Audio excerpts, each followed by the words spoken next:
আসসালামু আলাইকুম। স্বাগতম সবাইকে। কুকিং হাউজের আজকের আয়োজনে আপনাদের সাথে শেয়ার করছি ভীষণ মজাদার এবং টেস্টি ডিম আর সবজি দিয়ে ডাল রান্না। এই ডাল রান্নাটা রুটি, পরোটা, সাদা ভাত সবকিছুর সাথেই পরিবেশন করা যায়। খেতে অসম্ভব রকমের মজার। আর রান্না করাটাও খুবই সহজ। তাহলে চলুন রেসিপিটি দেখে নেই।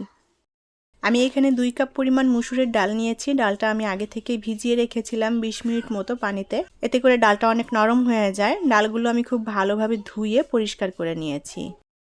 এখানে আমি আমার পছন্দ মতো কিছু সবজি নিয়েছি।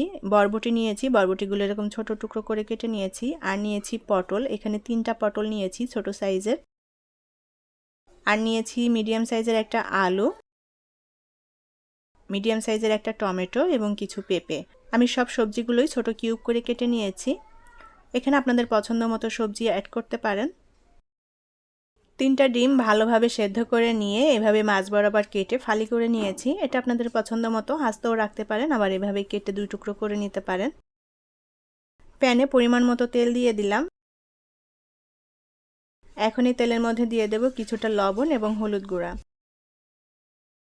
লবণ এবং হলুদ গুঁড়া দিয়ে তেলের সাথে খুব ভালোভাবে নেড়ে মিশিয়ে নেব।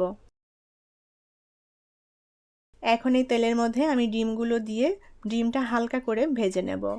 ডিমের কাটা অংশটা অর্থাৎ কুসুমের দিকটা প্যানের তলার দিকে এভাবে দিয়ে দিতে হবে। এতে করে কুসুমগুলো আর বেরিয়ে আসবে না বা ভেঙেও যাবে না। ডিমগুলোকে অল্প আঁচে হালকা করে ভেজে নিতে হবে, খুব বেশি কড়া করে ভাজা যাবে না, তাহলে ডিমটা অনেক বেশি শক্ত হয়ে যাবে। এপিট ওপিট উল্টে দিয়ে আমি ডিমটা হালকা করে ভেজে নিয়েছি। আমি ডিমগুলো এখানে কেটে রান্না করছি, আপনারা চাইলে আস্ত ডিমও রান্না করতে পারেন, এটা যার যার পছন্দ। তো ডিমগুলো ভাজা হয়ে গিয়েছে, এখন প্যান থেকে তুলে নেব। প্যানে পরিমাণ মতো তেল দিয়ে দেব। এখন এই তেলের মধ্যে দিয়ে দেব পেঁয়াজ কুচি। আমি এখানে মিডিয়াম সাইজের একটা পেঁয়াজ কুচি করে নিয়েছি। এখন পেঁয়াজটাকে একটু ভেজে নেব যাতে কাঁচা গন্ধটা চলে যায়। এখন এর মধ্যে দিয়ে দেব হাফ টেবিল চামচ পরিমাণ আদা রসুন বাটা। আদা রসুন দিয়ে আবারও পেঁয়াজটাকে একটু ভেজে নেব যাতে আদা রসুন এবং পেঁয়াজের কাঁচা গন্ধটা চলে যায়। খুব বেশি কড়া করে ভাজবো না, হালকা একটু ভেজে নেব। এখন এর মধ্যে কিছুটা পানি দিয়ে দেব যাতে পুড়ে না যায়। এবার দিয়ে দেব স্বাদমতো লবণ। হলুদ গুঁড়া দিয়ে দেব 1 চা চামচ পরিমাণ। ধনিয়া গুঁড়া দিয়ে দেব 1 চা চামচ পরিমাণ। শুকনো মরিচের গুঁড়া দিয়ে দেব 1 চা চামচ পরিমাণ। এবার মশলাটাকে ভালোভাবে নেড়ে চেড়ে কষিয়ে নিতে হবে। হাফ চা চামচ পরিমাণ দিয়ে দেব জিরা গুঁড়া। জিরা গুঁড়া দিয়ে আবারও ভালোভাবে নেড়ে চেড়ে মশলাটা কষিয়ে নিতে হবে।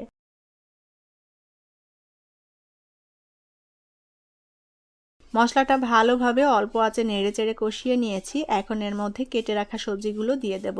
এখানে টমেটো বাদ দিয়ে আর বাকি যে সবজিগুলো আছে সবগুলোই দিয়ে দিয়েছি, কারণ টমেটোটা একটু নরম, এটা পরে দেব, আগে দিলে একেবারে গলে যাবে। এখন মশলার সাথে সবজিটা খুব ভালোভাবে নেড়ে চেড়ে মিলিয়ে নিয়ে একটু কষিয়ে নেব 1 মিনিটের মতো। এখন এর মধ্যে ধুয়ে রাখা ডালগুলো দিয়ে দেব। আমি এখানে মসুরের ডাল দিয়েছি, চাইলে এটা বুটের ডাল দিয়েও রান্না করা যায়, আবার মুগের ডাল দিয়েও রান্না করা যায়। এখন চুলার আঁচটাকে অল্প রেখে আমি খুব ভালোভাবে নেড়েচেড়ে ডাল এবং সবজিটা একসাথে কিছুক্ষণ কষিয়ে নেব।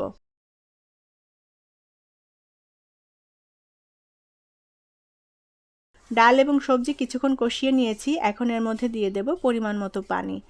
আর ডালটা যে যতটুকু ঘন অথবা পাতলা রাখতে চান সেই আন্দাজ মতো করেই এখানে পানিটা দিয়ে দিতে হবে। আমি খুব বেশি ঘনও করব না, পাতলাও করব না, সেভাবেই পানিটা দিয়ে দিয়েছি। ডালটা খুব ভালো মতো সেদ্ধ হয়ে গিয়েছে।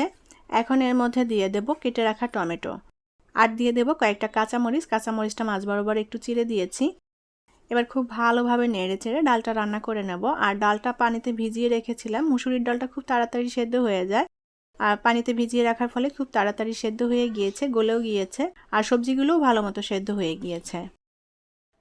চুলায় একটা প্যান বসিয়ে দিয়েছি। এখন প্যানে কিছুটা তেল দিয়ে দেব। এখন তেলের মধ্যে দিয়ে দেব হাফ চা চামচ পরিমাণ আস্ত জিরা, 2টা এলাচি, 1 টুকরো দারুচিনি এবং 3টা লবঙ্গ। আর দিয়ে দেব একটা তেজপাতা। তেজপাতাগুলো আমি ছিঁড়ে ছোট টুকরো করে নিয়েছি। এখন এটা একটু ফোড়ন তুলে নেব। মশলাগুলো একটু ভেজে নিয়ে এখন এর মধ্যে দিয়ে দেব পেঁয়াজ কুচি। আমি এখানে মিডিয়াম সাইজের 2টা পেঁয়াজ কুচি করে নিয়েছি। পেঁয়াজটা লালচে কালার করে ভেজে নেব। পেঁয়াজটা একটু লালচে কালার করে ভেজে নিয়ে এখন এর মধ্যে দিয়ে দেব 1 চা চামচ পরিমাণ রসুন কুচি। পেঁয়াজ এবং রসুন এখন খুব ভালোভাবে নেড়ে চেড়ে লালচে কালার করে ভেজে নেব। পেঁয়াজ এবং রসুন আমি লালচে কালার করে ভেজে নিয়েছি। এখন এটা ডালের মধ্যে দিয়ে দেব। আর ডালে এভাবে বাগার দিলে খুবই সুন্দর একটা ফ্লেভার আসে, খেতেও ভালো লাগে। বাগারটা অন্যভাবেও দেওয়া যায়, তবে আমি এভাবে দিয়ে দিলাম। খুব ভালোভাবে নেড়েচেড়ে ডালের সাথে মিশিয়ে নেব। এখন ডালটা আমি আর 2 মিনিটের মতো রান্না করে নেব। আর এখন এর মধ্যে দিয়ে দেব সেই ভেজে রাখা ডিমগুলো। এখানে চাইলে ধনিয়া পাতাও অ্যাড করতে পারেন, আমার হাতের কাছে ধনিয়া পাতা ছিল না, সেটা অ্যাড করতে পারিনি। তো ডিমটা দিয়ে একটু ভালোভাবে নেড়ে দেব, আলতো করে নেড়ে দিতে হবে। ডিমটা দেওয়ার পর আমি 2 মিনিটের মতো ডালটা রান্না করে নিয়েছি। আর ডালটা রান্না করা হয়ে গিয়ে ডালটা এরকমই ঘন রাখবো, কারণ ডালটা ঠান্ডা হয়ে গেলে আরও অনেকটা ঘন হয়ে যাবে। তবে এখানে আপনারা আপনাদের পছন্দ মতো ডালটা ঘন অথবা পাতলা রাখতে পারেন। তৈরি হয়ে গেল দারুণ মজাদার এবং টেস্টি ডিম এবং সবজি দিয়ে ডাল রান্না। এই ডাল রান্নাটা রুটি, পরোটা, সাদা ভাত সব কিছুর সাথেই পরিবেশন করা যায়, খেতে অসম্ভব মজার এবং টেস্টি। আশা করি রেসিপি ভালো লেগেছে। আর আমার রেসিপিটি ভালো লাগলে প্লিজ ভিডিওটি শেয়ার করবেন। পরবর্তী রেসিপি দেখার আমন্ত্রণ জানিয়ে আজকের মতো বিদায় নিচ্ছি। ভালো থাকবেন সবাই। আল্লাহ হাফেজ।